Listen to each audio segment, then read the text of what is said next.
এখানে উপস্থিত হয়ে আমরা দুটি বিষয় উল্লেখ করব।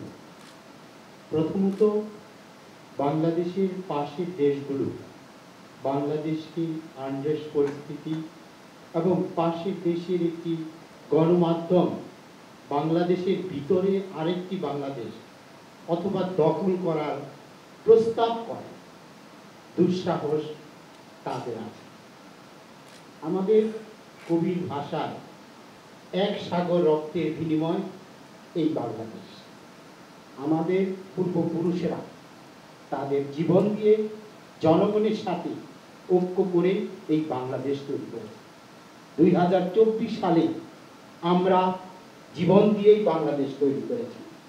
তাদের প্রত্যাশা পূরণ হওয়া আমাদের কাম্য নয়। আমরা প্রতিবাদ করব, প্রতিরোধ করব আন্তর্জাতিক বিশ্ব যারা আমাদের এই 24-এর বিপ্লবকে সমর্থন করে, আমাদের এই সংগ্রামকে সমর্থন করে। আমাদের উচিত সেই সব বন্ধুকে আমার পক্ষে অবস্থান নেওয়ার জন্য উদাত্ত আহ্বান জানাব। এই অবস্থায় বাংলাদেশের অভ্যন্তরীণ কিছু সংকট আছে। আমি সরকার প্রধানদেরকে স্পষ্ট বলি, বাংলাদেশের স্বরাষ্ট্র মন্ত্রণালয় প্রায় অকার্যকর পরিস্থিতি। এখানে আমরা যারা সংগ্রাম করেছি, আমাদের ওই মন্ত্রণালয় ভিত্তিক আমাদের পরামর্শ নেওয়ার জন্য একটা ব্যবস্থা করা, আমরা স্বরাষ্ট্র মন্ত্রণালয়কে পরামর্শ দিতে পারবো কি কি কাজ করতে হবে।